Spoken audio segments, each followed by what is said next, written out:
Welcome back to Caregiving and Conversation, Miss Tiff Unfiltered. First, I want to say thank you to everyone who has watched episode one. Thank you so much from the bottom of my heart. I really appreciate it. And those of you who subscribed and shared, you are the true MVPs. So I say thank you. So today's episode is going to be my why.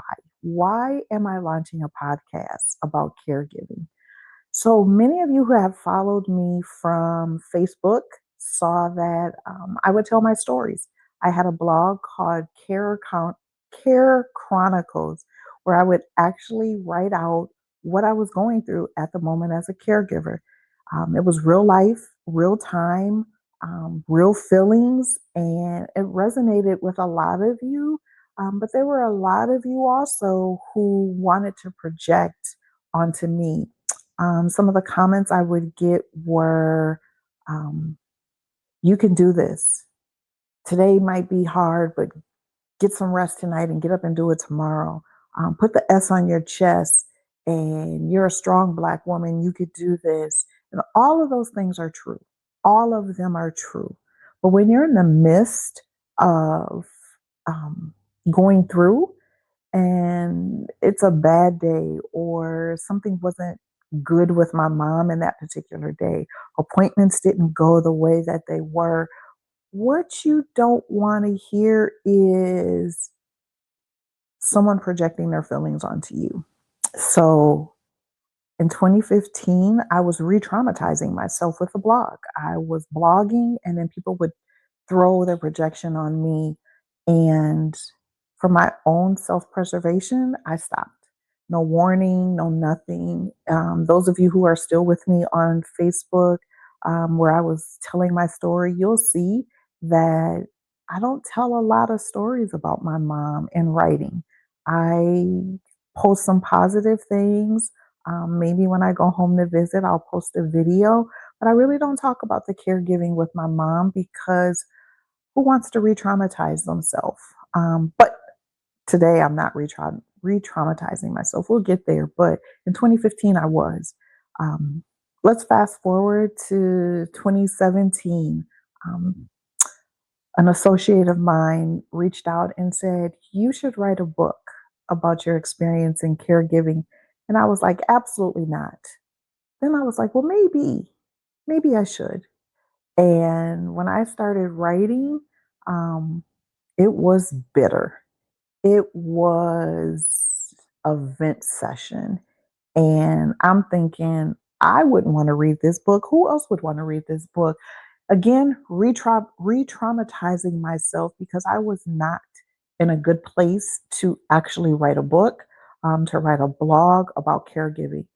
I was still in the midst of it. And for me, it was not a good time for me to try to be supportive, for me to give advice or even tell my story. I couldn't even be an encouragement to myself. How dare I be an encouragement to someone else through my writings? And I shot that idea down.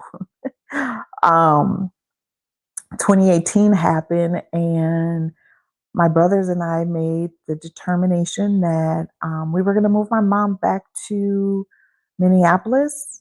And I was going to move back to Dallas. At the time, I was living in Atlanta. And again, this was a very hard decision because how do you make the decision where your loved one has been living with you? I was taking care of her 24/7, to finally now give up control and move her into an assisted living facility. How do you do that? Like all hands off deck. That was hard. And I remember when I came back to Dallas and I was talking with my therapist. Yes, I have a therapist, and prayerfully I can get her on the podcast and she can tell her part of my story of me coming to her about my journey in caregiving. But I remember she told me, for the next year, I don't want you to anything do anything. She's like, go to work, and I don't want you to do anything. Don't take on any new projects. Don't try to start another business. Don't do anything. She told me I had been living my life where I was the project manager of a corporation, family, mom, caregiving, and that it was time for me to rest. That was the hardest thing for me to do, but what I realized was I didn't know how exhausted I was. I was exhausted from caregiving. Not only was I just a caregiver, I don't want to say just a caregiver, but not only was I a caregiver, I was also working a full-time job when I was caregiving. My mom was living in my home. And so there was so much that I was responsible for. So taking a year at first was like, what do I do during this year? Um, I learned that I like to read again. I learned that I like to binge watch something on Netflix. I learned that I like Sunday naps again. So I was relearning who Tiffany was. I was learning me in that year. And the good thing is, I was able to recreate. All right, that's important there.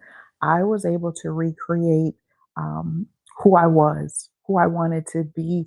My foundation was strong at this point, but it took me a year. Once that year was over, this is about the spring of 2019, and I thought, all right, what do I want to do now? Because I'm so used to doing something. I don't.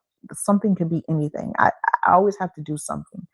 And I thought, I'm going to finish projects that I started. And one of those projects, again, was reading. I always liked to read, and it became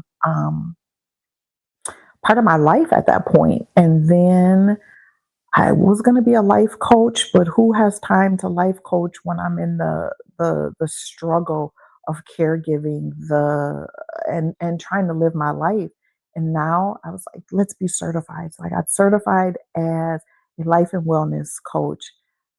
And then the fall came, and the opportunity for me to get my bachelor's degree came free of charge with my corporation that I work, my current employer that I work with. And I thought that is something I've always wanted to do.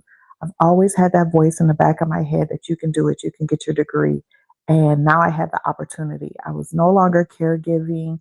I had no reason, no excuse not to finish. Um, and then COVID happened. So, all during COVID, while people were talking about they were bored, they were in the house, they didn't know what to do, I was studying. I was writing papers. I was doing what I needed to do. And then May 2021 came, and I graduated. I finished summa cum laude at the University of Arizona Global Campus. And it was the best feeling, even though I was disappointed that I couldn't walk across the stage because of COVID. But just knowing that I finally finished after 35 years, I finished. So, yes, um, during that time, I also was doing life coaching. I didn't make it into a business. I didn't. Um, wasn't telling people about it. It was just kind of word of mouth, and I would do here and there, little bitty things, um, kind of just living life after COVID. Then 2023 came, and I actually launched More to Wellness. It's my life coaching business, life and wellness coaching, and I was doing some small little caregiving consulting. If anybody asked about it, because during this whole time I've had people come to me saying, I have a friend who just became a caregiver, can you give them some advice? Hey, I just became a caregiver, what are some things that I can do? Oh my god, this caregiving job is hard. I didn't know how hard it was. I even had a friend tell me um, his mom had gotten sick, and he was caring for his mom, and he said, those times you used to vent, I was hardly listening to you because I thought this couldn't be that hard. And he said, you've been doing it for years, and I've only been doing it for a couple of months. And he was like, this shit is hard. Excuse my language, but again, unfiltered. Miss Tiff Unfiltered. These are going to be some unfiltered conversations, some truth conversations. Don't be offended, please. All right. So yeah, he told that's what he said to me. And it is. Caregiving can be hard. It's also one of the most rewarding jobs that you will ever do in your life, but it is hard. There are days that are hard. There are days that are rewarding. There are days that are actually good, but there are some days that are hard. So when people were about that blog and people were asking me to do the podcast and write the books, it was the hard stuff that I only thought about, which is why I didn't want to do it. Um, 2025, I started entertaining the idea because several different people started coming to me. You should do a podcast. You should do a podcast. And at the time, um, I would listen to a few podcasts, but the podcasts I listened to were positive, uplifting, encouraging, um, storytelling. I did not want this to be a podcast where it was just bitter, where it was um, negativity. I wanted a podcast that was going to help. I wanted a podcast that was going to be supportive for caregivers. I wanted a podcast where I could touch one person and help that person if I was going to do a podcast. And I gave it a lot of thought, a lot of thought.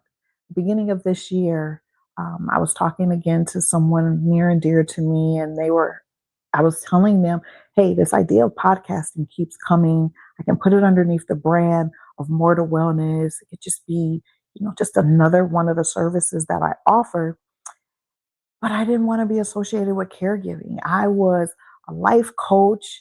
I am into self love, and I don't want to be associated as a caregiver anymore, even though I still care for my mom long distance.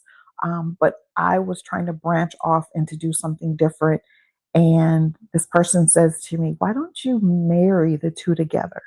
Marry your life coaching, self love to caregiving, because your self love journey came because you were a caregiver. Then the light bulb just came off, and I was like, wow, that is true. My self love started, was a result of caregiving and finding myself when I took that year off. How do I marry the two? So it went from, no, I'm not doing a podcast, to how do I get this podcast? How is this podcast actually going to happen? And I started throwing around some ideas and writing out ideas. And what did I want this podcast to be? Again, I wanted it to be loving. I wanted it to be supportive. I wanted it to be the truth. I wanted to be vulnerable. Um, and that's why you're in my home. I'm bringing you into my home. I'm telling my story. I'm bringing other people, guests into the home so they can tell their story, because it's important for me that everybody knows that they're not alone and that I'm here for you. There are other people here for you. And again, I want it to be a place for us caregivers, those who support caregivers. And now's the time I can actually tell my story and feel good about telling my story. It's not going to be bitter. It's not going to be a vent session. It is going to be uplifting. Some stories aren't going to be the best stories, but there's always the good that comes from the other side. So this is where my why I'm doing this now. And I'm excited to do it. I'm excited to share. I'm excited for caregiving and conversations. I'm excited for touching someone. Again, if I touch that one person, my job here is done.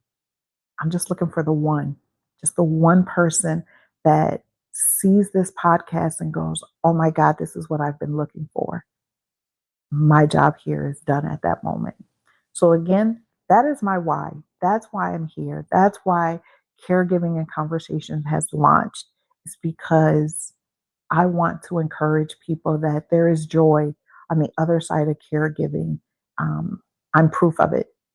I am proof that there is joy, there's healing, there is self love on the other side of caregiving. With that, stay tuned for the continuation of my story. And as always, I am Miss Tiff, and remember, give yourself grace, rest, and self care, because you matter too. Bye bye.